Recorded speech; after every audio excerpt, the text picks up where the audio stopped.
Shabbat Shalom, everyone, and welcome. Have you ever worked really hard on something? Something that you really put your whole heart into, yet it wasn't valued, it wasn't respected or appreciated. Maybe your accomplishment was even trampled on and your work torn down. You know, it was bad enough when this happened in our lives, when we were unregenerated in Him.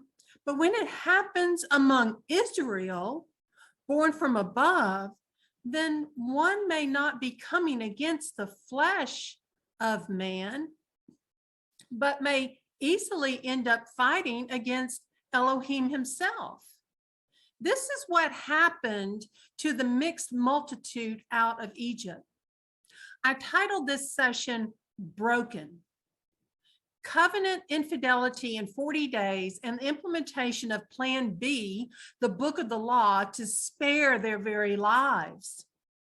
Terumah means offering or contribution to Yahuah and his kingdom work. These offerings would now be under the book of the law, the tutor, the schoolmaster, rather than under the book of the covenant where grace had been shown. The naive Israelites had much to learn. They were not even fully aware of the precarious situation they were in. Yahuah was ready to wipe them out and start over with Moses. After all that Yahuah had done, the people break his covenant and his heart. Make no mistake, his heart was broken. Exodus 25 begins the preparations of how the people would now be a nation with a priest. Yahuah would dwell in the Holy of Holies of the physical Wilderness Tabernacle, and the priest and people would follow strict guidelines and regulations that would bring blessings if obeyed and curses if disobeyed. The tabernacle system would not have been required under the Melchizedek Priesthood as his kingdom of priests. The people are now moving from Yahuah's perfect will to his permissive will, from plan A to plan B, until. You know, that word is very, very important. Until. That word right there helps us understand how to rightly divide his word of truth. Until Yahusha would restore the Melchizedek priesthood back to its reigning position. Then his Ruach HaKodesh would dwell in us. So now we are the temple, and we have been circumcised of heart. So Yahuah begins to impart the instructions to Moses. In Exodus 25, 8 and 9, we read, "And they shall make me a set apart place, and I shall dwell in their midst, according to all that I show you." So Moses was shown the pattern of the dwelling place and the pattern of all its furnishings. Make it exactly so. The tabernacle and temple systems were only shadows of the original that existed in the third heaven. The shadow pictures teach us more about a realm we can only imagine. That is why connecting the patterns in the wilderness encampments to his very throne room in Revelation 4 and 5 is so very important. In 1 Corinthians 2:9, we read, "But as it has been written, eye has not seen, and ear has not heard, nor have entered into the heart of man what Elohim has prepared for those who love him."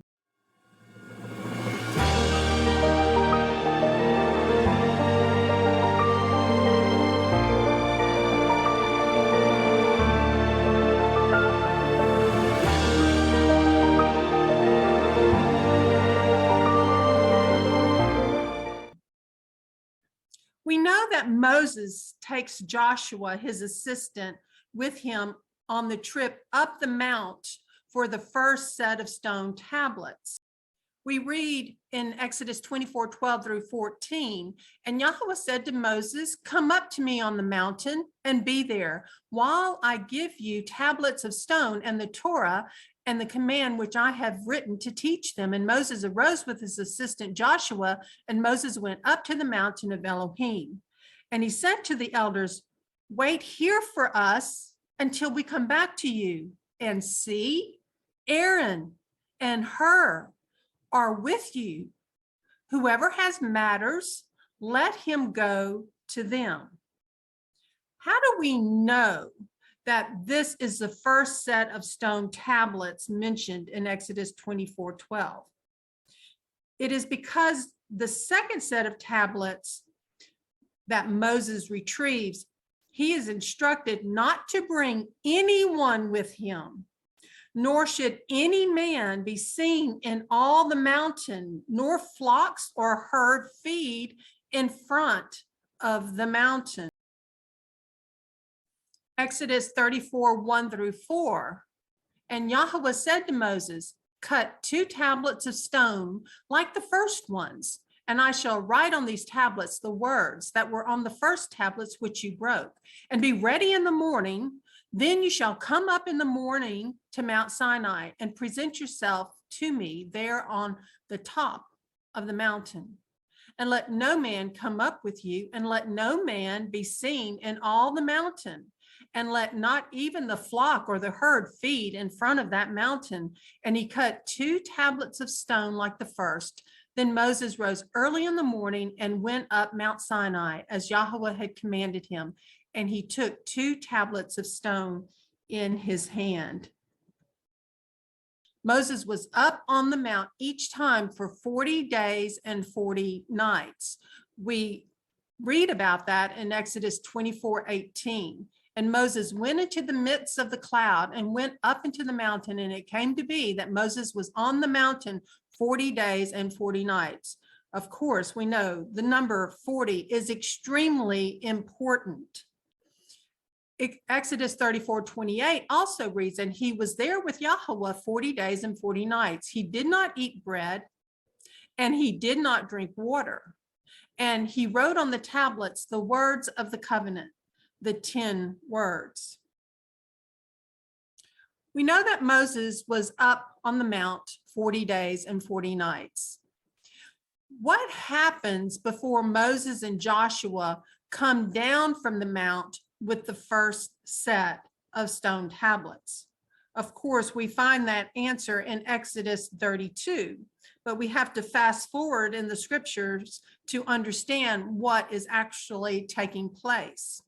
"And he took this from their hand, and he formed it with an engraving tool." That is speaking of Aaron, because the people were complaining, "Where is Moses? What's happened to him?" So he, Aaron, took this from their hand, and he formed it with an engraving tool and made a molded calf. And they said, "This is your mighty one, O Israel, that brought you out of the land of Egypt." And Aaron saw and built a slaughter place before it. And Aaron called out and said, "Tomorrow is a festival to Yahuah." What? Verse 6. "And they rose early on the next day and offered ascending offerings and brought peace offerings. And the people sat down to eat and drink and rose up to play. And Yahuah said to Moses, 'Go, get down. For your people whom you brought out of the land of Egypt have corrupted themselves. They turned aside quickly out of the way which I commanded them.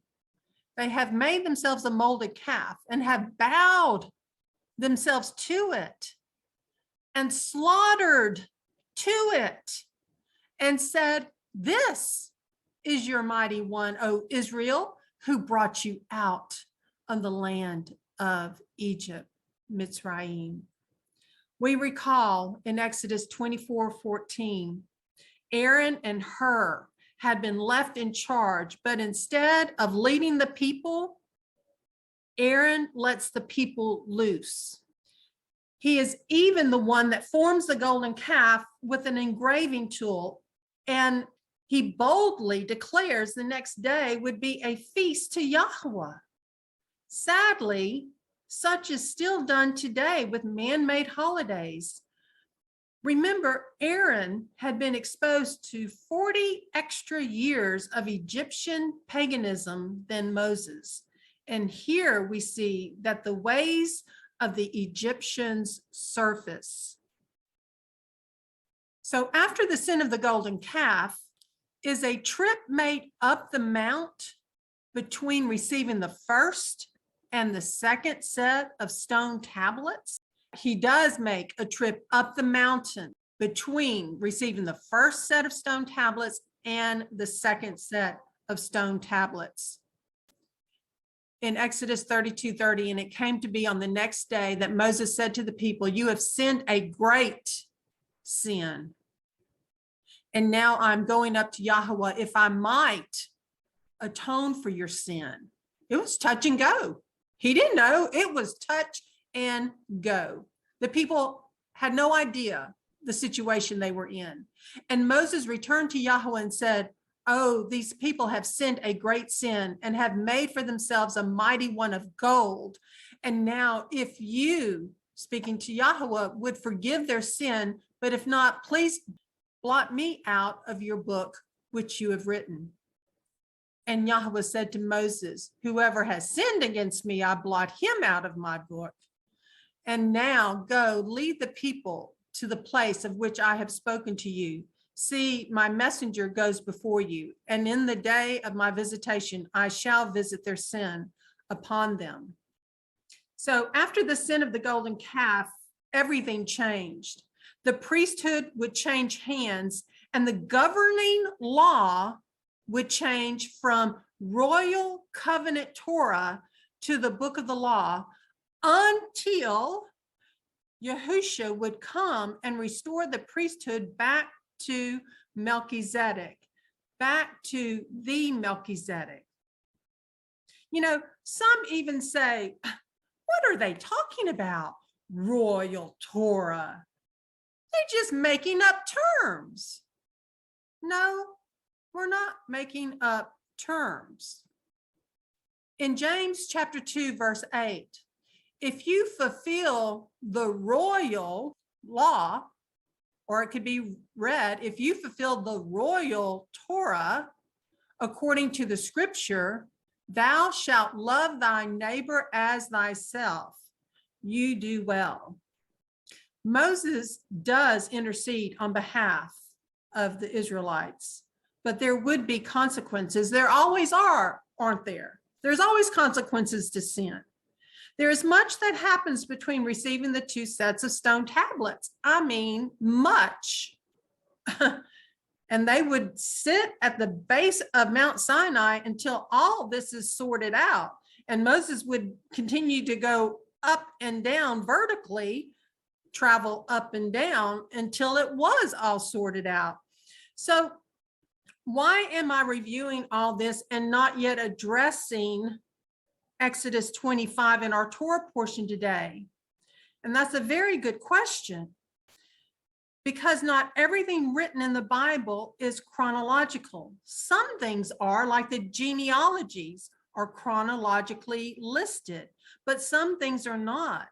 The book of Exodus is no different. If a person doesn't understand this, and I know I'm preaching to the choir here, but there's many that are not getting this. And so gathering today and reviewing this is not only a good reinforcement for all of us, but hopefully it will bring others a breakthrough in understanding this, because this portion needs to really be looked at as good Bereans. You need to go back and study his word and see if these things be so.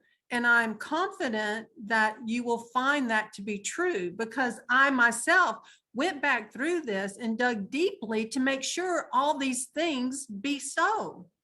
So if a person doesn't understand this, it can be a stumbling block.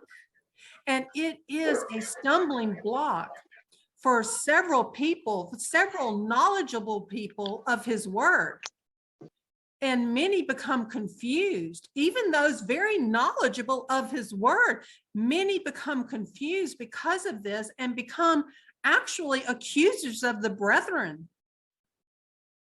You know, we have seen the numerous attacks made on Matthew and toward to the tribes just for teaching what he has learned throughout the years, and much what he learned the hard way by going from one ditch of Torahlessness, if you will, in the traditional church setting, and jumping over into the Messianic Judaism ditch for approximately 10 years. It's important to understand that not everything written in the Bible is chronological. That is why we are reading in Exodus 32 when our Torah portion is actually beginning in Exodus 25. We saw this before also when Moses is instructed to put the manna before the ark of witness in Exodus 16:33, when the ark of the covenant isn't even constructed and recorded until Exodus 25. So that's just one example.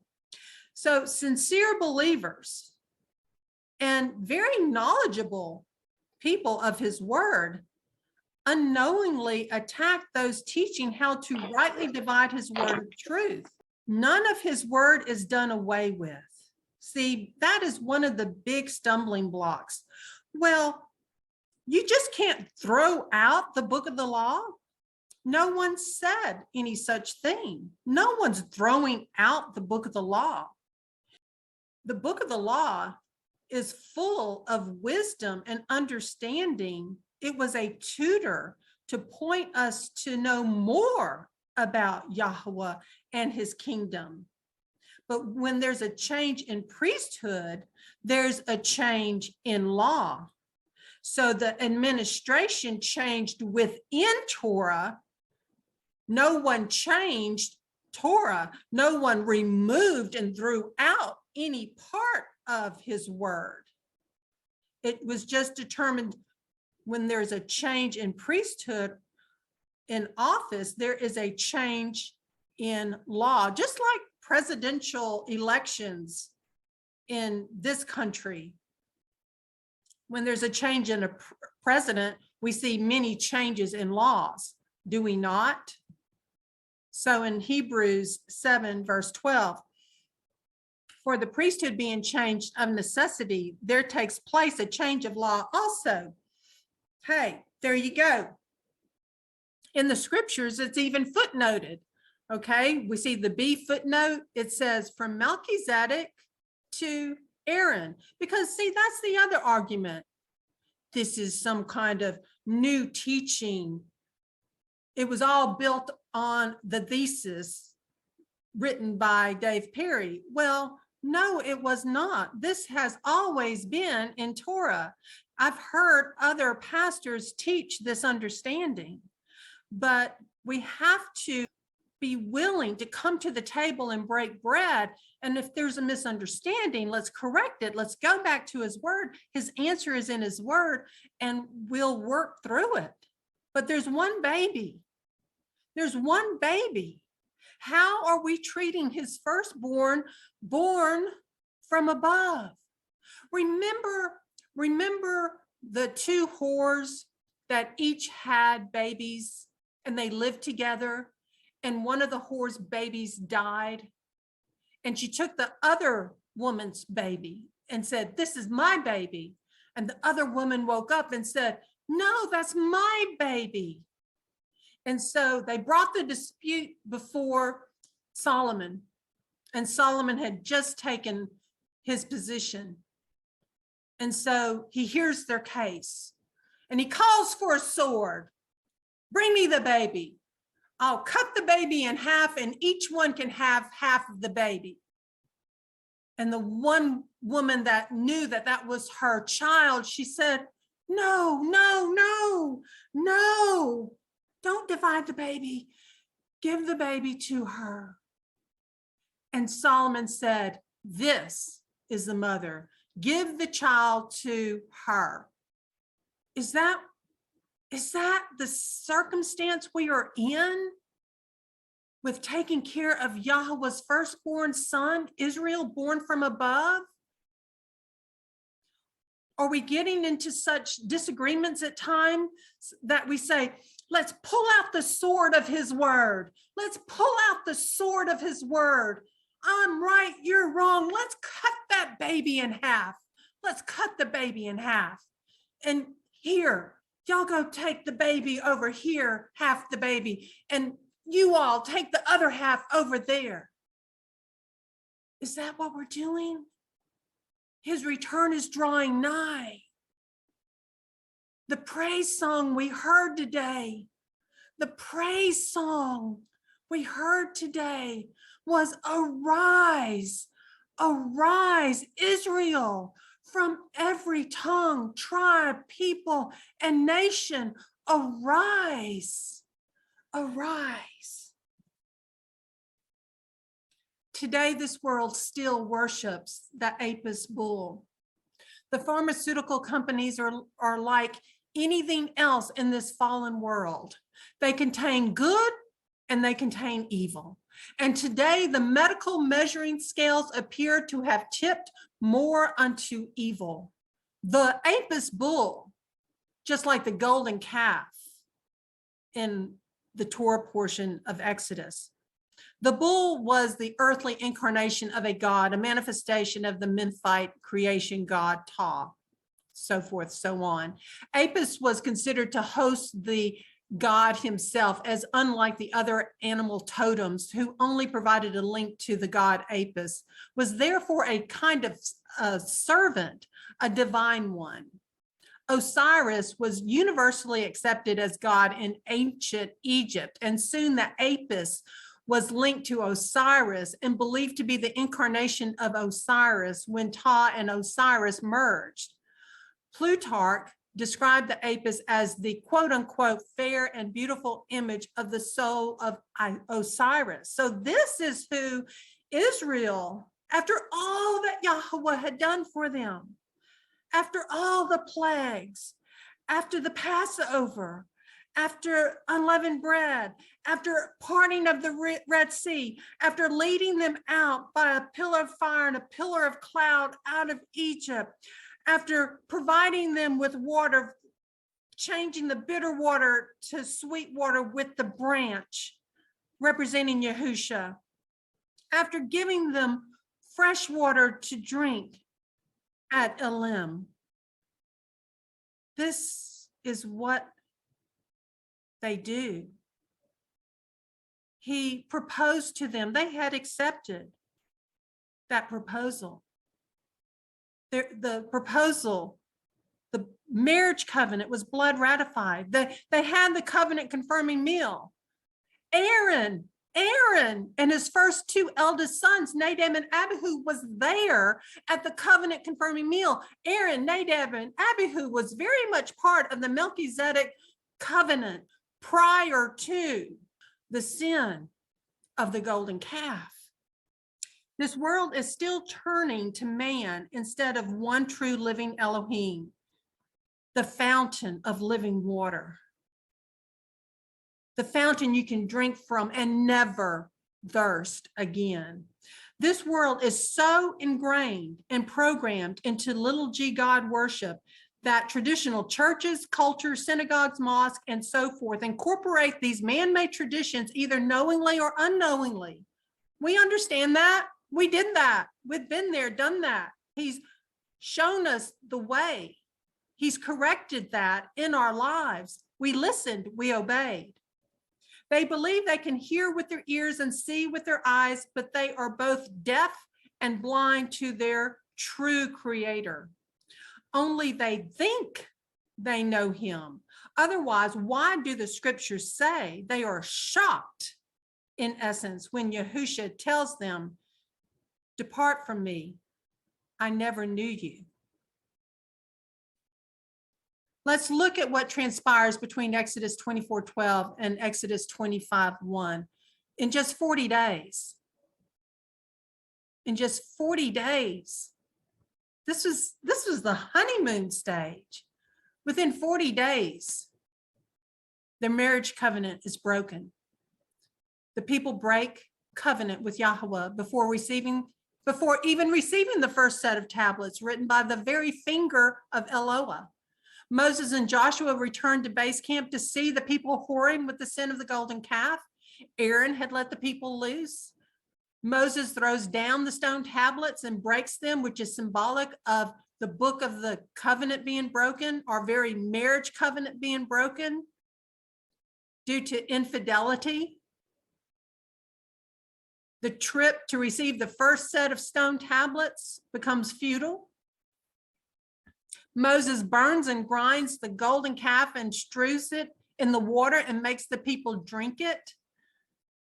This is what happens under the book of the law, which is given more detail in Numbers 5:27. And when he has made her drink the water, then it shall be, if she has defiled herself and has committed a trespass against her husband, that the water that brings the curse shall enter her and become bitter. And her belly shall swell, and her thighs shall waste away. And the woman shall become a curse among her people. That is the very way that the Levites knew who to slay with the sword. It was those whose thigh was wasting and their belly was swelling. Because Moses asked, who is for Yahuah? And the tribe of Levi steps forth and goes through the camp, and 3,000 die by their swords. I mean, they were killing people that they knew, not only friends and acquaintances and probably some strangers that they hadn't known, but also members of their very family.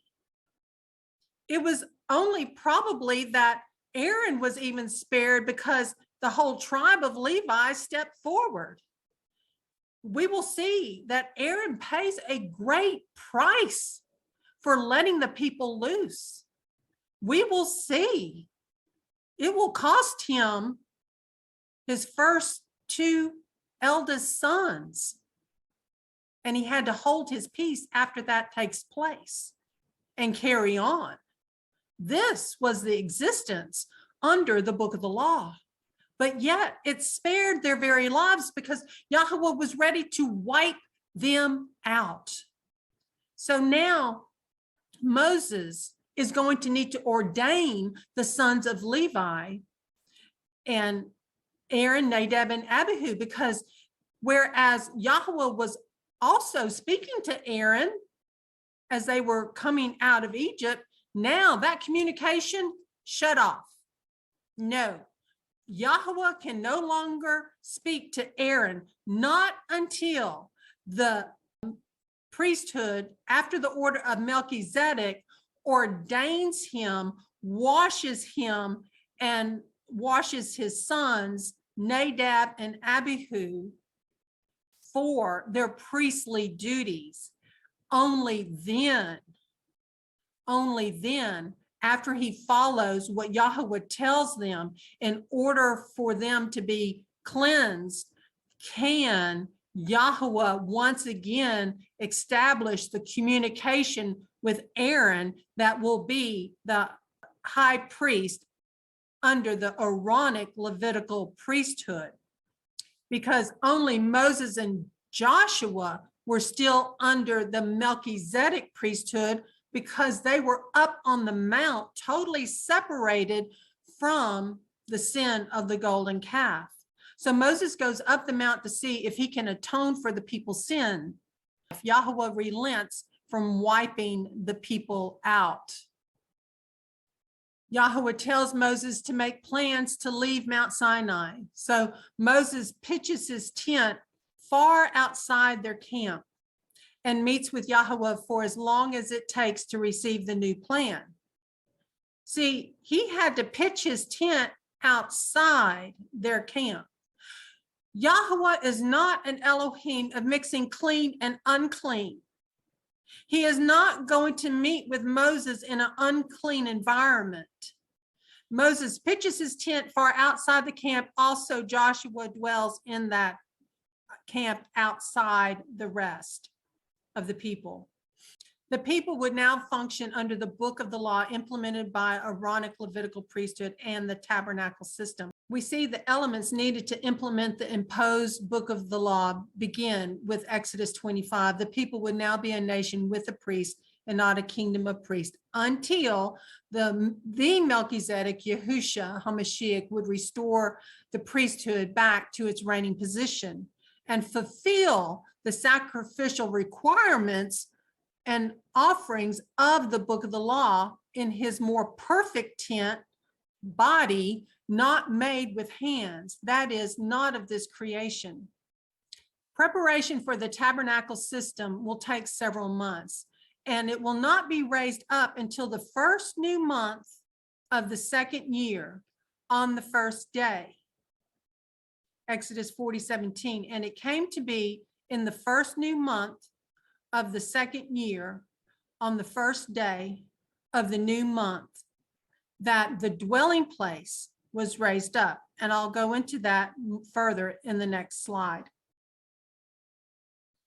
The writings of the book of the law began in Exodus 24:12, and Moses completes his portion of the writing of the book of the law all the way to Deuteronomy 31:26, and is instructed to place it beside the Ark of the Covenant. The Ark of the Covenant contained the book of the covenant, thus the name. Deuteronomy 31:26, take this book of the Torah, the book of the law, clearly stated in Deuteronomy 31:26, it has a name, it's called the book of the law, and you place it beside the Ark of the Covenant. And the Ark of the Covenant contains the book of the covenant of Yahuah, your Elohim, and it shall be there as a witness against you. Now we start reading in Exodus 25, the preparations for the tabernacle system to implement the imposed, not blood ratified book of the law, to serve as a tutor to spare their very lives. And Exodus 25 opens with the collection, or a terumah, collection or offering. Then we see that the Ark of the Covenant will be the first piece of tabernacle furnishings to be made. This is significant because Yahuah desires us to first cleanse the inside of the cup of our lives. Seems like a great place to begin, especially following the sin of the golden calf. In Matthew 23:27, Yahusha said, woe to you, scribes and Pharisees, hypocrites, because you are like whitewashed tombs, which outwardly indeed look well, but inside, and I'm speaking to all of us, I'm speaking to myself, I'm speaking to all of us, but inside are filled with dead men's bones and all uncleanness. See, when we understand who we are in him, Israel born from above, we are to understand that we are the one new man. We are to be set apart. And we are to stay in his word daily and be washed by his word. And the one new man teaching explains to us how to be successful as his kingdom of priests, how to be successful, not only corporately as the one new man, because that's more difficult, isn't it? It's more difficult to work with everybody and read his word and come to understanding. That's much more difficult than studying by yourself one-on-one with his word. Much more difficult. Isaiah 66:7, before she labored, she gave birth. Before a pain came to her, she was delivered of a male child. Exodus 25 is about the contributions to the sanctuary. is about the Ark of the Covenant, the table for bread, and the golden lampstand. Spiritually, the tabernacle system under the book of the law pointed to Yahusha and to how Yahuah was spiritually developing his people from the inside out. And it tells us so in Hebrews 9:9, clearly states the whole process was a parable. It taught the people then and teaches us now more about him and us. It was a parable for the present time in which both gifts and slaughters are offered, which are unable to perfect the one serving as to his conscience. In a way, the Wilderness Tabernacle was the embryonic conception of Israel being led out of Egypt. Yahuah was firstborn, born from above. Later, we see Israel take on a more mature facade with Solomon's temple. His firstborn son is growing, which ultimately leads to the one new man, us, to this very day. We are now the living stones that make up his temple. We are Israel, his firstborn, having been enrolled in heaven. Hebrews 12:23, to the entire gathering assembly of the firstborn, having been enrolled in heaven. When you are born anew, you are enrolled in heaven.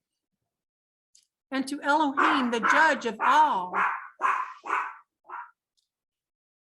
and to the spirits of righteous men made perfect. The Ark of the Covenant is recorded in Exodus 25:16 through 22. And into the ark you shall put the witness which I give you, and you shall make a lid of atonement of clean gold, 2.5 cubits long and 1.5 cubits wide. And you shall make 2 cherubim of gold. Make them of beaten work at the 2 ends of the lid of atonement, and make 1 cherub at one end and the other cherub at the other end. Make the cherubim from the lid of atonement at its 2 ends.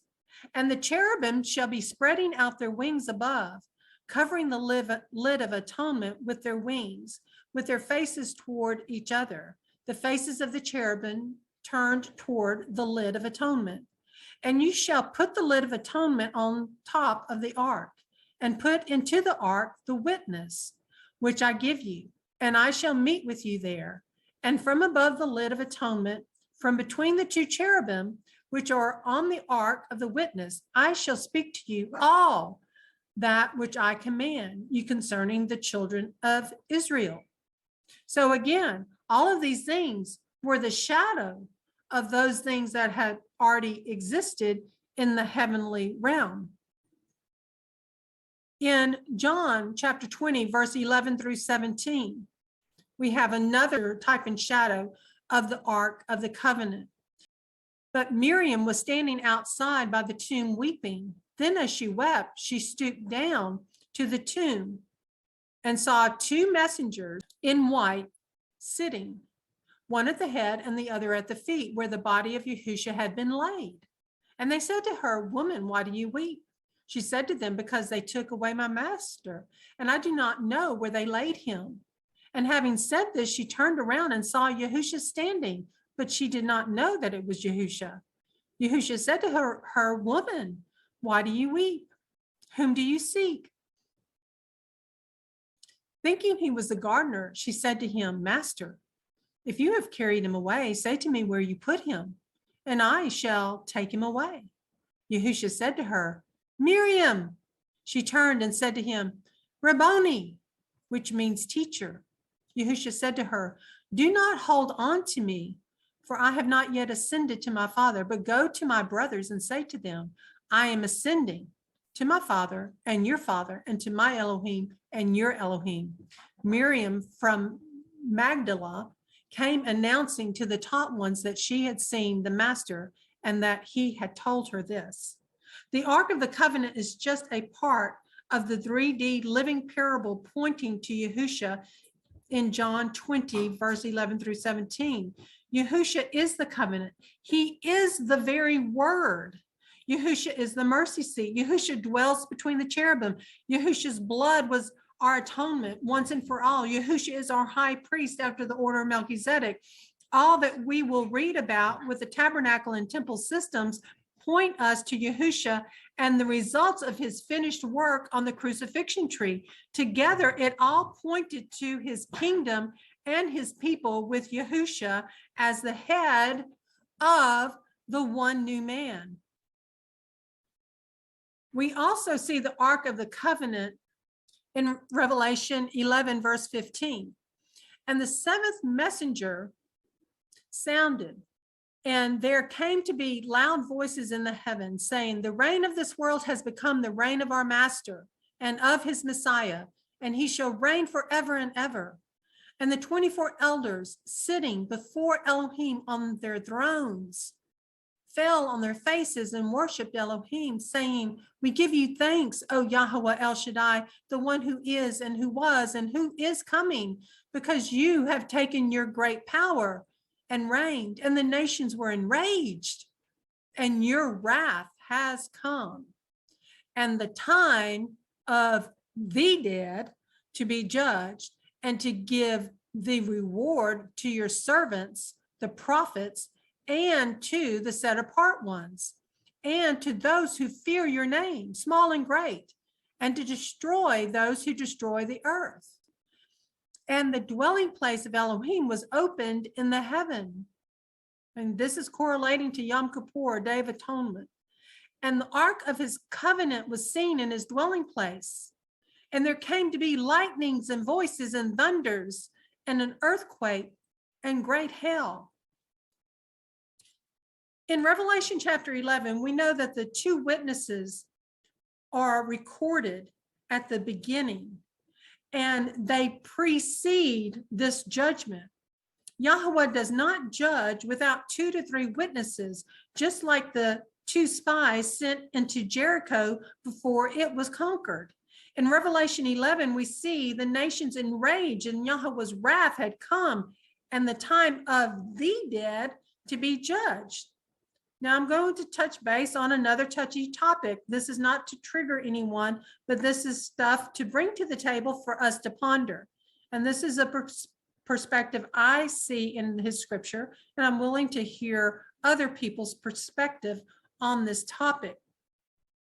But it's best to discuss while we're gathered, so we can immediately go to the various scripture and in his word and see if these things be so. In Revelation 11:18, it says, and your wrath has come, and the time of the dead to be judged, and to give the reward to your servants, the prophets, and to the set apart ones. Now, believers, they have had their sins removed as far as the east is from the west. Believers will not be judged for their sins. Believers will be judged for what they did for his kingdom, whether it was to glorify self or was it to glorify him. But the dead will be judged without being washed by the blood of the Lamb. The great white throne judgment, as I see it, is the dead. The dead spoken of here are not believers. The dead will be judged, never spiritually born anew. Now the servants, the prophets, the set apart ones, and those who fear his name, small and great, are given rewards before the Bema seat judgment. In Luke 9:6, it said, and Yahusha said to him, let the dead bury their own dead, but you go and announce the reign of Elohim. We are the living. John 11:25, Yahusha said to her, he was speaking to Martha, I am the resurrection and the life. And this was something that Yahuah made me ponder, because sometimes we just group that all together. But he said, I am the resurrection and the life. He who believes in me, though he dies, he shall live. And everyone that is living and believing in me shall never die at all. Do you believe this? I do. And we also get a second witness from Yahuah. I sincerely believe this. Mark 12, verse 26, and concerning the dead that they rise, have you not read in the book of Moses at the bush how Elohim spoke to him, saying, I am the Elohim of Abraham and the Elohim of Isaac and the Elohim of Jacob. He is not the Elohim of the dead, but Elohim of the living. You then go greatly astray. Yahusha would not leave. Now let's contemplate this. Let's think about this. Let's ponder this. Yahusha would not leave a redeemed soul, one whose sins have been removed as far as the east to the west, those that have been washed by his precious blood. He would not plop them in a dead, rotting, defiled corpse. If there was even a corpse to be put in, not everyone has been laid in a coffin. Some have been burned to ashes. And we know from the wilderness encampment that when someone died, that body was removed outside the camp. He does not mix clean and unclean. So a few things to ponder about resurrection and the life. Yes, I think we all agree that believers' dead bodies that are scattered by ashes or placed in a coffin will be raised. The physical dead bodies will be raised at the resurrection, and they receive their glorification bodies, but their redeemed souls are very much alive. The 4 living creatures and 24 elders are singing the song of the redeemed, and they are identified in scripture as being from every tongue, tribe, people, and nation, because they have entered in through the door that Yahusha opened up. No one could enter the presence of the throne room without Yahusha having opened the door. The dead are unregenerated. Even those around you that have not received Yahushua HaMashiach as their savior, they're dead men walking. They're unregenerated. And if they're not born anew, the dead men walking that die will also be the dead. The living are regenerated. Let me see. In Revelation 11, we see the nations enraged, and Yahuah's wrath had come, and the time of the dead to be judged. So I shared the various scriptures and things to consider on the screen. This is obviously taking place on Yom Kippur, something referred to as the day, sometimes referred to as the Day of Atonement, when the high priest enters the Holy of Holies. This, however, here in Revelation, is the last Day of Atonement prior to the epic Jubilee. In Revelation 11:19, we see that it speaks of lightnings, voices, thunders, earthquake, and great hail. Now, those last 2 things mentioned, the earthquake and great hail, occur in our atmosphere of the first heaven. But lightning, thunder, and voices have been known to occur not only in our atmosphere, but also in his throne room. It is possible that the New Jerusalem at this time may very well be hovering above the defiled earth, because from this location may be the very location that we end up ruling and reigning with him for 1,000 years, until Yahusha sets his feet on the Mount of Olives and a new heaven and a new earth are created. Because I do not believe he would bring down the New Jerusalem and put it on a defiled earth until the earth could be made new. Why do I see that as the New Jerusalem hovering above the earth? I see that because in Revelation 20, verse 9, and they came up over the breadth of the earth and surrounded the camp of the set apart ones and the beloved city. And fire came down from Elohim out of the heaven and consumed them. This is the Gog and Magog war. This is when Satan is released after 1,000 years, and he gathers the nations and comes up over the earth to make war against the set apart ones. But he is instantly consumed because he has been cast down to the earth. He no longer has the right to come up before the throne room of Yahuah any longer. He's been grounded. He is defiled. He is consumed, just like when Nadab and Abihu tried to bring in strange fire into the dwelling place, the tabernacle, the set apart place. They were consumed because Yahuah does not mix clean and unclean. So the table of bread, we know, pointed to Yahushua HaMashiach. The showbread table with the bread and 2 flasks of frankincense. Below, there could have been a pitcher for the drink offering, wine likely, and drinking cups. Behind, a lampstand with 7 branches.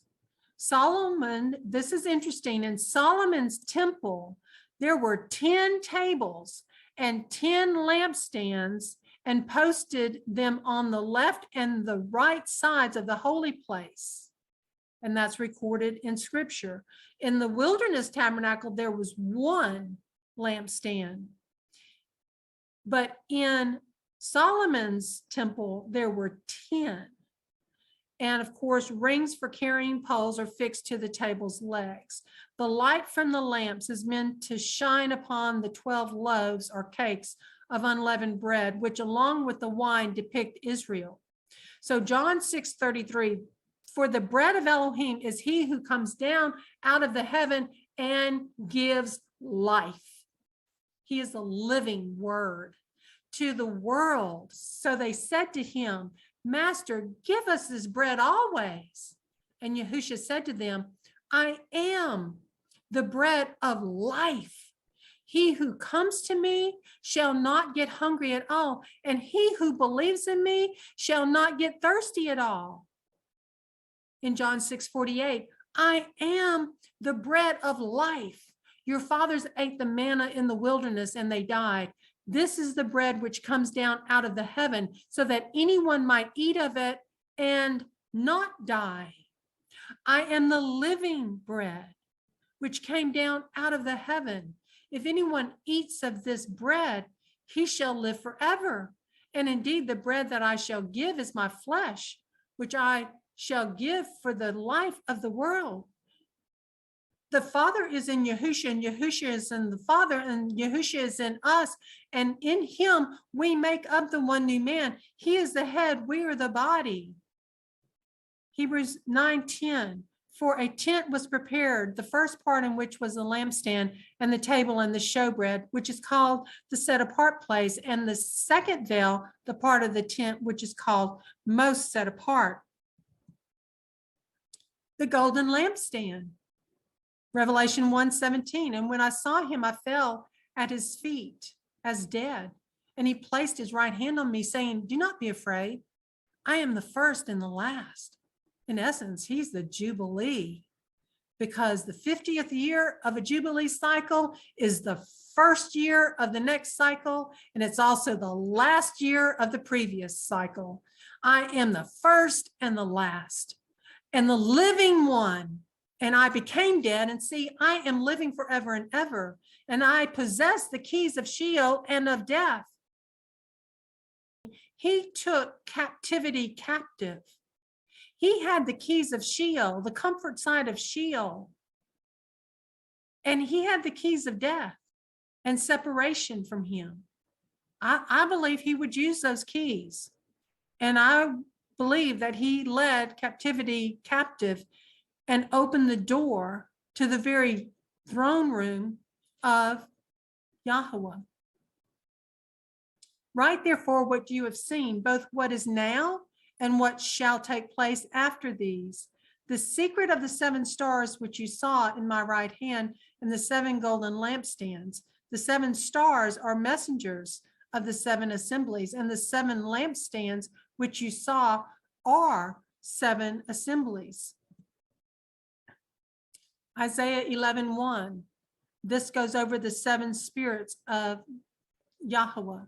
And a rod shall come forth from the stump of Jesse, and a sprout from his roots shall be fruitful. The spirit of Yahuah shall rest upon him, the spirit of wisdom and understanding, the spirit of counsel and might, the spirit of knowledge and of the fear of Yahuah. See, all of these things he was portraying through the 3D living parable of the wilderness encampments and the tabernacles. It was out of his love for his people that he chose to tutor them, to be the schoolmaster, even at times if it brought in harshness. And shall make him breathe in the fear of Yahuah, and he shall not judge by the sight of his eyes, nor decide by the hearing of his ears. Revelation 4:5, and out of the throne came lightnings and thunders and voices. So we know that those elements are also in the throne room, lightnings, thunders, and voices. And 7 lamps of fire were burning before the throne, which are the 7 spirits of Elohim. Thus, the meaning of the 7-branch menorah, not the 9-branch Hanukkah. That is a man-made tradition. So let's talk chasms or partitions. We know in Genesis 3:24, and he drove the man out and he placed cherubim at the east of the Garden of Eden and a flaming sword which turned every way to guard the way to the tree of life. And in Ezekiel, we see an expanse, a separation. Ezekiel 1:25, and a voice came from above the expanse that was over their heads. See, they weren't in the throne room at that time in history. They were not in the throne room at that time in history. And a voice came from above the expanse that was over their heads. When they stood, they dropped their wings. And above the expanse over their heads was the likeness of a throne, in appearance like a sapphire stone. And on the likeness of the throne was a likeness as the appearance of a man high above it. And last week we had shared the account of the rich man and Lazarus, Luke 16:26. And besides all this, Abraham told the rich man, between us and you, a great chasm has been set, so that those who wish to pass from here to you are unable, nor do those from there pass to us. Revelation 3:8, I have opened a door for you no one can close. Revelation 4:1, after these things I looked, and behold, a door standing open in heaven. And the first voice which I heard was like a trumpet speaking with me, saying, come up here, and I will show you things which must take place after this. And then in Revelation 4 and 5, we see the very picture of the throne room atmosphere in Revelation 4 and 5. Revelation 4:8, and the 4 living creatures, each having 6 wings, were covered with eyes around and within. And I see those eyes that cover the seraphim that are serving as dwelling places of living souls until they get their glorified body during the resurrection. They dwell with the seraphim, the same representatives, the lion, the ox, the eagle, and the man that are represented in the wilderness encampments, who represent Israel. And Revelation 5:9, and they sang a new song. It's speaking of the 4 living creatures and the 24 elders. It's saying they sang a new song, saying, you are worthy to take the scroll and to open its seals, because you were slain and have redeemed us to Elohim by your blood out of every tribe and nation, every tribe and tongue and people and nation, and made us kings and priests to our Elohim, and we shall reign upon the earth. So we see the connection to Israel, the one new man, and Yahusha as the head. We are simply the remnant on earth. So we are one body in Messiah. We are the temple, Israel born from above. And we would function and dwell as the one new man with Yahusha as the head. And this is all recorded in Hebrews 9:2 through 14. But Messiah, having become a high priest of the coming good matters through the greater and more perfect tent, not made with hands, that is, not of this creation, entered into the most set apart place once for all, not with the blood of goats and calves, but with his own blood, having obtained everlasting redemption. For if the blood of bulls and goats and the ashes of heifers sprinkling the defiled sets apart for the cleansing of the flesh, how much more shall the blood of the Messiah, who through the everlasting Spirit offered himself unblemished to Elohim, cleanse your conscience from dead works to serve the living Elohim? Start with Hebrews 9:3. And after the second veil, the part of the tent which is called most set apart, to which belong the golden censer and the ark of the covenant, overlaid on all sides with gold, in which the golden pot that held the manna and the rod of Aaron that budded, and the tablets of the covenant. Revelation 8:3 also connects to this golden censer. And another angel came and stood at the altar, having a golden censer, and there was given unto him much incense, that he should offer it with the prayers of all saints upon the golden altar which was before the throne. All of this is connecting us to the bigger picture, the heavenly realm, who Yahuah is, who Yahusha is, who we are as part of the body.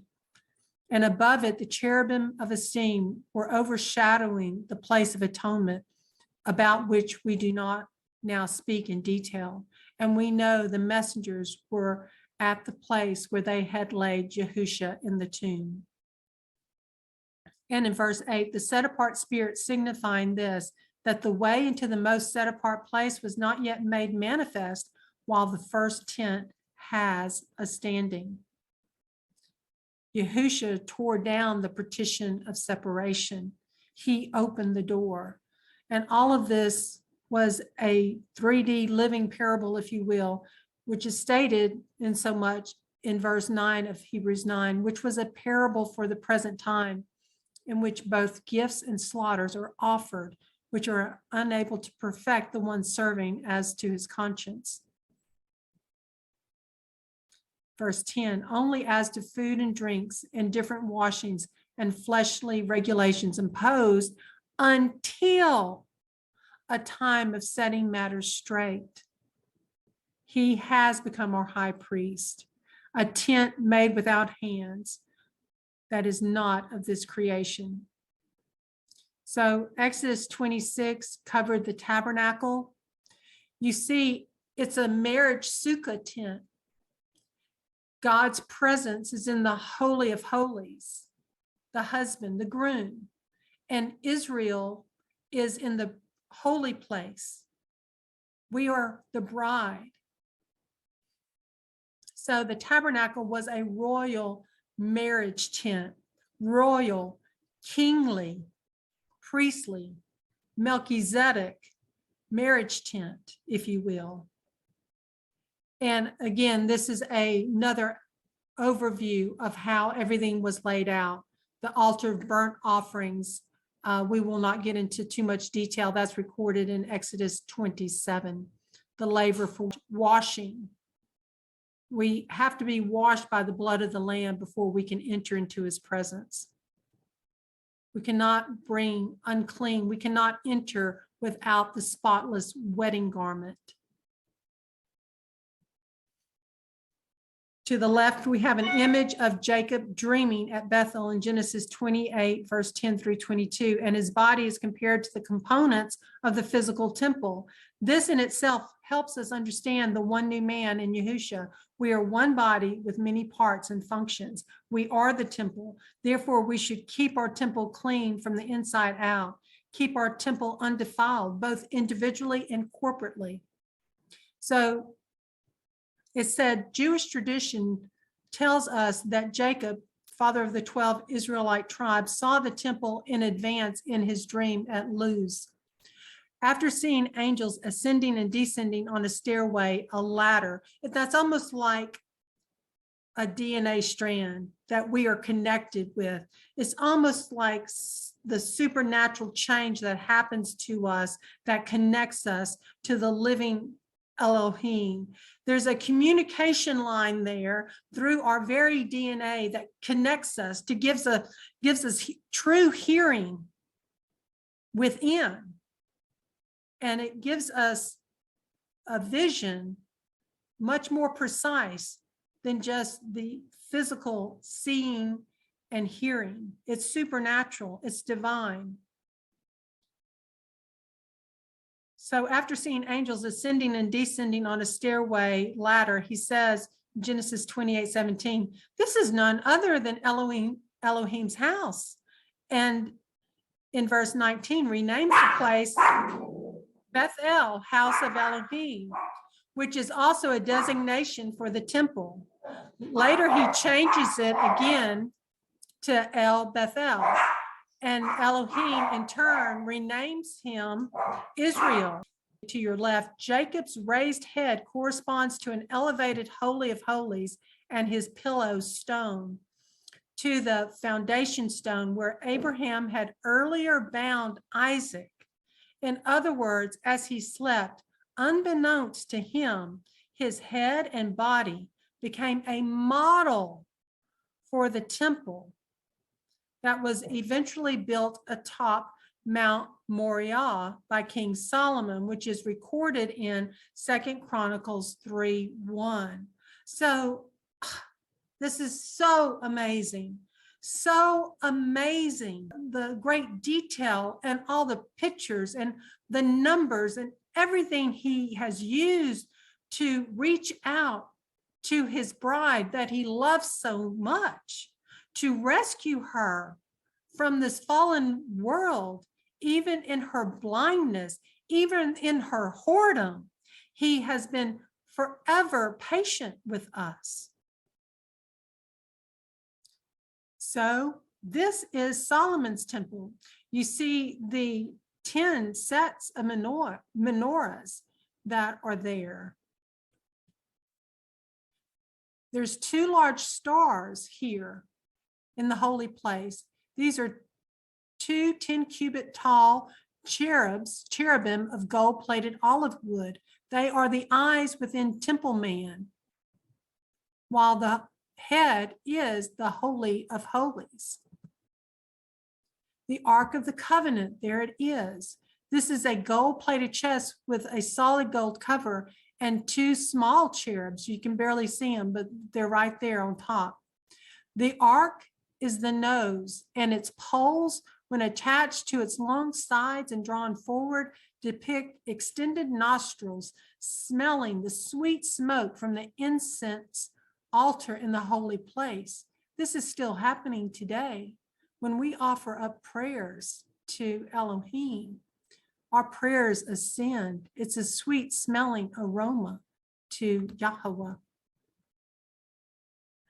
Ezekiel 10:1, and I looked and saw in the expanse that was above the head of the cherubim like a sapphire stone, having the appearance of the likeness of a throne. And he spoke to the man clothed with linen and said, go in among the wheels under the cherub and fill your hands with coals of fire from among the cherubim and scatter over the city. And he went in before my eyes. So the cherubim and the seraphim, they have a very distinct function for Yahuah. just like in Ezekiel 1:4. And I looked and saw a whirlwind, a spinning. That seems to be how in that quantum atmosphere, how they move and exist and can remain together in that quantum atmosphere. And I looked and saw a whirlwind coming out of the north, a great cloud with fire flashing itself, and brightness was all around it. And out of its midst, like glowing metal, out of the midst of fire, and out of the midst of it came what looked like 4 living creatures. And this was their appearance. They had the likeness of a man, and each one had 4 faces, and each one had 4 wings. So the cherub are described a little bit differently than the seraphim. The stairway was a short stairway ramp that led from the holy place to a slightly elevated Holy of Holies. The stairway is his neck, throat, and it stops in his mouth. The incense altar is right here. The small gold-plated altar is national Israel's heart. And its sweet-smelling smoke is the prayers and spiritual life of national ideal Israel. The showbread. On these gold-plated tables were bread and wine, symbolizing flesh and blood, the humanity of national Israel. And the lampstands, the 10 lampstands there. Their total was 10 stands. Menorahs times 7, 70 lights relating to the 70 Israelites of Exodus 1:5. This is national Israel as a light to the world, and the world is the 70 nations of Genesis 10. They may also symbolize Shabbat, multiplied 10 times, implying a messianic age of worldwide rest, meaning peace. Revelation 5:7-9. And he came and took the scroll out of the hand of him sitting on the throne. And when he took the scroll, the 4 living creatures and the 24 elders fell down before the Lamb, each holding a harp and golden bowls filled with incense, which are the prayers of the set apart ones. So as our prayers go up, they're collected in the golden bowls and they are presented before the throne room. And they sang a new song, the 4 living creatures and the 24 elders. You are worthy to take the scroll and open its seals, because you were slain and have redeemed us to Elohim by your blood out of every tribe, tongue, people, and nation. Graphically, I will attempt to correlate components to the lessons that were to be learned from the tabernacle temple system. This was to help us envision Israel as a one new man. So you have Yahusha in the dwelling place, in the throne room. You have the cherubim surrounding him. In the wilderness encampments, you had the priest, the Aaronic Levitical priesthood, encamped closest to the dwelling place. And these creatures that have the likeness of the living creatures are cherubim, Ezekiel 10:1. The living creatures are seraphim, Isaiah 6:2, make up the dwelling places of the redeemed souls of Revelation 5 in the throne room. But in Ezekiel, they are separated from the throne room of Yahuah by an expanse. So the way that the cherubim and the seraphim are similar to Israel is depicted by the heads of the lion, the man, Ephraim, the ox, and Dan, the eagle. Dan had several symbols throughout time. One of them was an eagle with a snake in its talons. So there were the cherubim recorded in Ezekiel 10:1, and the seraphim recorded in Isaiah 6:1. In the year that sovereign Uzziah died, I saw Yahuah sitting on a throne, high and lifted up, and the train of his robe filled the hekal, it filled the temple. Above it stood seraphim. Each one had 6 wings, okay? 6 wings. So each quadrant held 3 tribes. There would be 2 wings per quadrant of gatherings. each one had 6 wings. With 2 he covered his face, with 2 he covered his feet, and with 2 he flew. And again, with movement, it's hard to say how they move, but we do know the very chariot of Israel. Doesn't just grasp that name. However they move in that quantum atmosphere, when the chariot of Israel, eyewitnessed by Elisha, picked up Elijah, it was viewed in the heavenlies. And it was named the chariot of Israel. Now, I'm not saying that those that had passed on before Yahushua HaMashiach opened the door, I'm not saying they had crossed that partition of separation. No, they had not. They were in the comfort side of Sheol in Abraham's bosom, and those unredeemed were in the torment side of Sheol. But these are things to ponder. These are things that I have gleaned from reading his scriptures, things for us to ponder only. So in closing, Yahusha, even in the gospel messages of Matthew, Mark, Luke, and John, is represented by the lion, the ox, the man, and the eagle. We are one in him. When we see the lion, the ox, the man, and the eagle, that is pointing us to the one new man with Yahushua HaMashiach as the head. He covers you in Psalm 91:4. He covers you with his feathers, and under his wings you take refuge. His truth is a shield and armor. So in the quantum atmosphere surrounding of this dynamic, unbelievable throne room, the souls of the redeemed have not yet received their glorified body. They exist in a realm where they need help being, souls need a body of some sort. And it appears that those souls function along with the living creatures under his wings. Those cherubim and seraphim are his creation, his living creatures, his wings, where they can take refuge until the new Jerusalem comes down into this first heaven.